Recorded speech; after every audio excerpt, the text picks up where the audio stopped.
Okay, welcome to all. 3 dimensional geometry का first part कर रहे हैं। इसकी हम शुरुआत करते हैं डायरेक्शन कोसाइन से। Direction cosine cos of angle between the positive direction of X axis.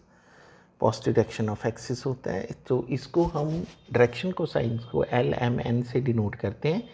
L जो होता है वो कॉस ऑफ अल्फा होता है, एम कॉस बीटा और एन कॉस गामा। इसके बीच में हमारे पास रिलेशन बनता है L square plus M square plus N square 1 के इक्वल होता है।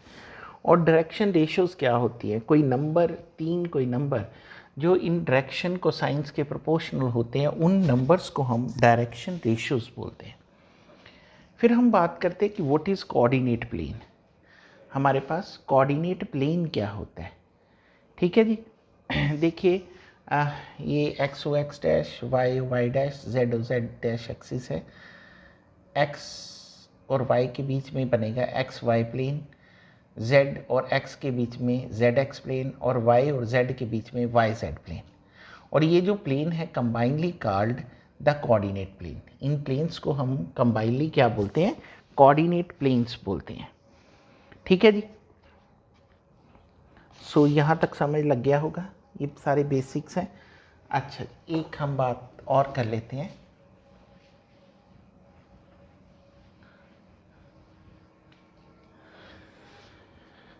देखिए, हमने अभी किया कि L square plus M square plus N square की वैल्यू 1 के इक्वल होती है, यानी कि cos square alpha plus cos square beta plus cos square gamma हमारे पास 1 के इक्वल है। अगर हम इसे ऐसे चेंज कर दें, 1 minus sine square alpha, 1 minus sine square beta, 1 minus sine square gamma is equal to 1। हमारे पास ये आ जाएगा sine square alpha plus sine square beta plus sine square gamma, ये 2 के इक्वल आ जाएगा। ये किसके इक्वल आएगा, 2 के इक्वल। और ये वेरी वेरी इंपॉर्टेंट रिजल्ट है।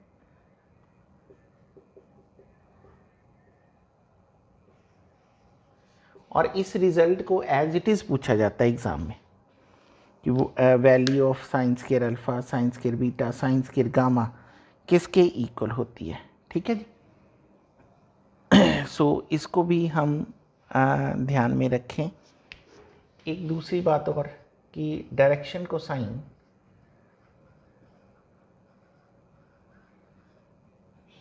Of X axis 1 0 0, Y axis के 0 1 0 और जेड एक्सिस का 0 0 और 1 के इक्वल होता है डायरेक्शन को साइंस, ठीक है जी।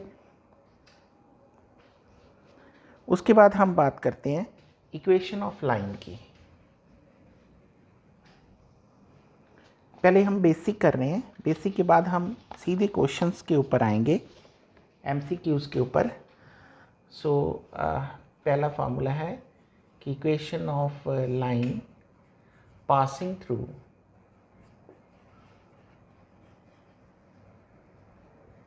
Point A vector and perpendicular to and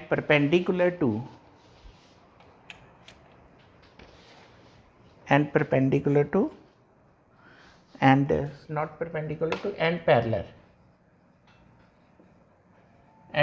to B vector. R vector is equal to A vector plus lambda टाइमो B vector, ये हमारे पास होती है इक्वेशन। इसका Cartesian form x minus x1 upon A, Y minus y1 upon B, z minus z1 upon C के equal होता है।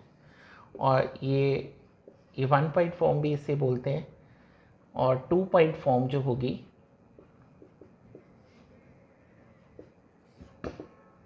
r vector is equal to a vector plus lambda time of b vector minus a vector. इसकी Cartesian form क्या होगी, x minus x1, x2 minus x1 is equal to y minus y1, y2 minus y1, z minus z1 upon z2 minus z1। ये होती है हमारे पास 2 point form, ठीक है जी। जल्दी जल्दी से लिख रहा हूँ ताकि आपके माइंड में रहे।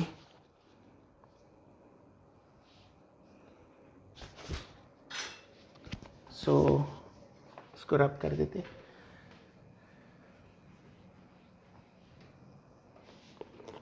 Angle between the line, angle between two lines. So ये हमारे पास first line a1 vector plus lambda time of b1 vector and r vector is equal to a2 vector plus mu b2 vector. तो इनके बीच में जो angle बनता है वो cos थीटा बनता है, b1 vector dot b2 vector upon magnitude of b1 vector magnitude of b2 vector, ये है हमारे पास। और इसकी कार्टेशियन फॉर्म,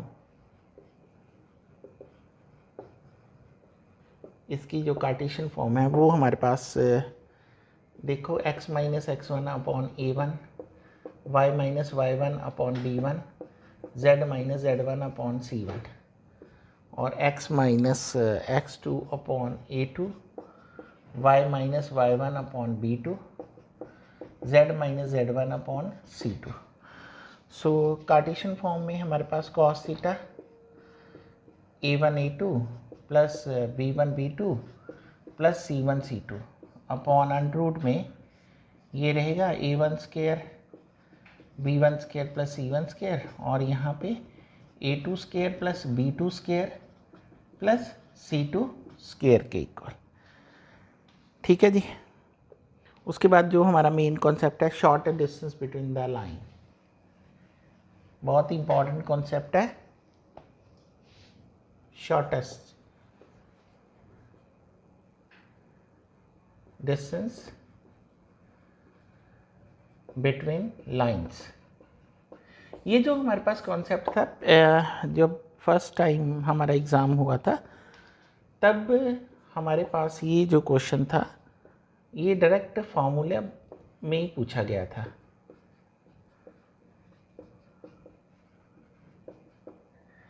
ये कौन सी लाइन है? डिस्टेंस बिटवीन, ये लाइन जो होंगी ये पैरेलल लाइन,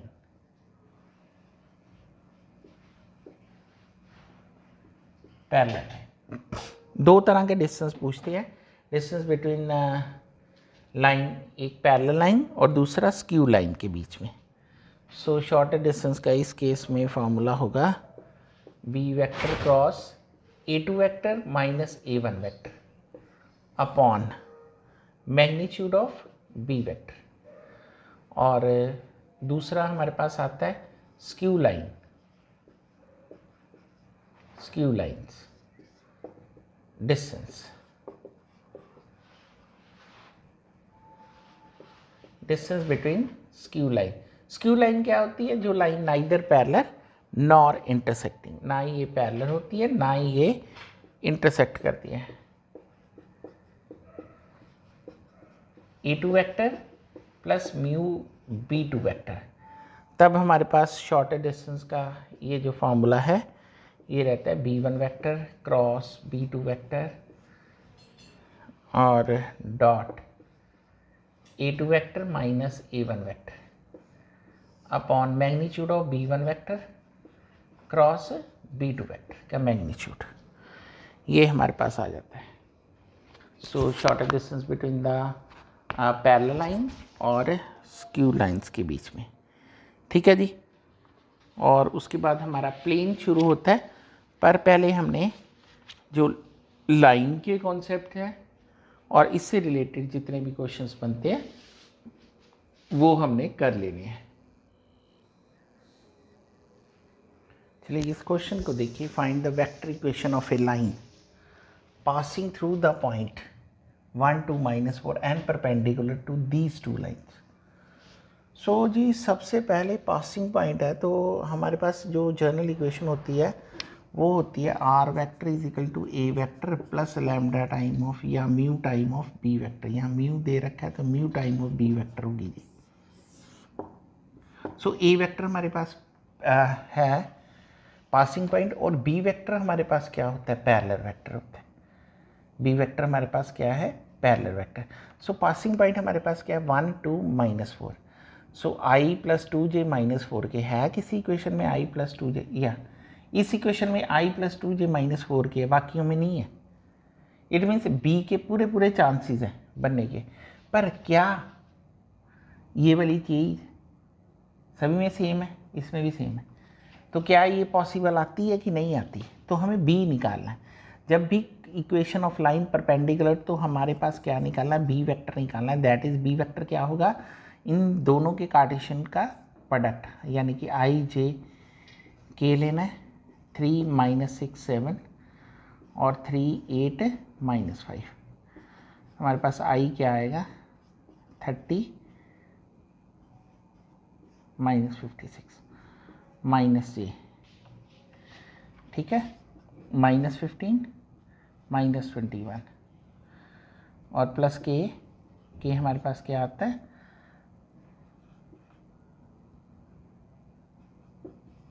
18 56 -16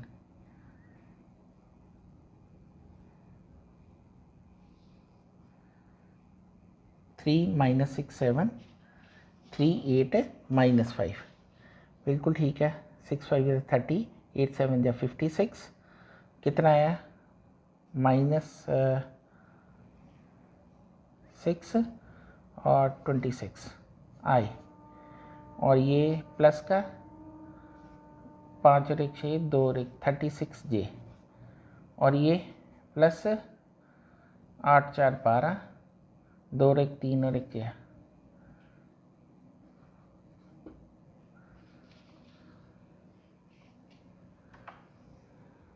ठीक है जी। सो ये क्या है? -26 आए, -26 आए प्लस 36 ए प्लस 42 के। पहला पॉइंट तो पास कर रहा था, पर ये पैरेलल वेक्टर नहीं आया। इट मीन्स इस क्वेश्चन का ऑप्शन क्या है? None of these. इस क्वेश्चन का ऑप्शन क्या है? None of these. ठीक है जी, समय लग गया होगा। हमने सिर्फ पैरेलल वेक्टर निकालना है और साथ में पासिंग पॉइंट। ठीक है, पासिंग पॉइंट तो हमें बी ऑप्शन में मिल रहा था, पर पैरेलल वेक्टर नहीं आया हमारे पास। अगर पैरेलल वेक्टर नहीं आया, इट मीन्स हमारा ऑप्शन डी आएगा, नन ऑफ दीज। देखो इस क्वेश्चन को कि a straight line which makes an angle of 60 degree with each Y and Z axis. यहाँ पे y है, बाद में z एक्सिस है, then the cosine of angle with x axis. So 60 degree का एंगल बना रहा है, तो कॉस स्क्वायर 60 डिग्री, दूसरे के साथ भी कॉस स्क्वायर हमारे 60 degree plus cos square alpha is equal to 1। ठीक है जी, cos square 60 degree plus cos square 60 degree plus cos square 1/2 होगा। 1/2 का स्क्वायर आ जाएगा 1/4, 1/4 cos square alpha is equal to 1. So cos square alpha 1 minus 2/4, 1 minus 1/2, 1/2, alpha कितना है? 1/√2 cos alpha, और alpha कितना है? 45 डिग्री। अल्फ़ा कितना आ जाएगा? 45 degree. A straight line which makes an angle of 60 degree with each, then cosine of angle with x axis। ठीक है, हमें पता है L square M square N square 1 के इक्वल होता है, वैल्यू डाल दी और कॉस स्क्वायर अल्फा की वैल्यू 1/√2 आ गई। 1/√2 हमारे पास 45 डिग्री का एंगल बनाता है। नेक्स्ट क्वेश्चन की तरफ चलते हैं।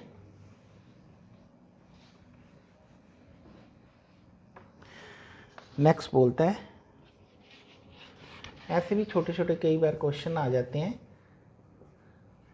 विच ऑफ द फॉलोइंग ट्रिपलेट्स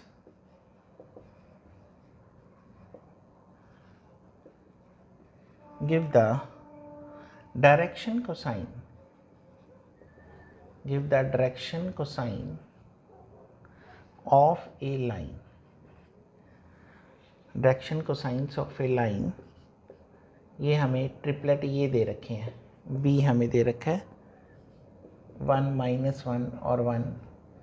सी हमें दे रखा है 1 - 1 -1, और डी हमें दे रखा है 1/√3, 1/√3 और 1/√3। Which of the following triplet gives the direction cosines of a line. So देखो जरा इसको, direction cosines of a line यानी कि L square plus M square plus N square 1 के इक्वल आएगा। सो इसमें तो 3 बनता है, इसमें भी 3 बनता है, यही बनेगा 1/√3 का स्क्वायर, 1/√3 का स्क्वायर, 1/√3 का स्क्वायर। सो 1/3 प्लस 1/3 प्लस 1/3, 3/3, ये 1 के इक्वल आ गया और ये हमारे पास हो गया राइट हैंड साइड। ये हमारे पास सॉरी राइट हैंड साइड लिख दिया। ये हमारे पास हो गया direction cosines of a line, cosine of a line. ठीक है जी, क्वेश्चन निकालने के फ्लो में ही राइट हैंड साइड लिख दिया। ठीक है जी। सो हमारे पास कौन सी ऑप्शन बनेगी? C is the right option of this question. ठीक है, एक जनरल क्वेश्चन और भी इस डायरेक्शन कोसाइंस के ऊपर आ जाते हैं काफ़ी सारे। सो बने रहिए इस तरह के क्वेश्चंस को जानने के लिए हमारे चैनल मैथ्स इन वेन्स के साथ। लाइक कीजिए, सब्सक्राइब कीजिए हमारे चैनल को, और 3 डायमेंशन के और सारे बेसिक्स कॉन्सेप्ट्स और क्वेश्चंस को लेके आएंगे आपकी नेक्स्ट क्लिप्स में। Thank you.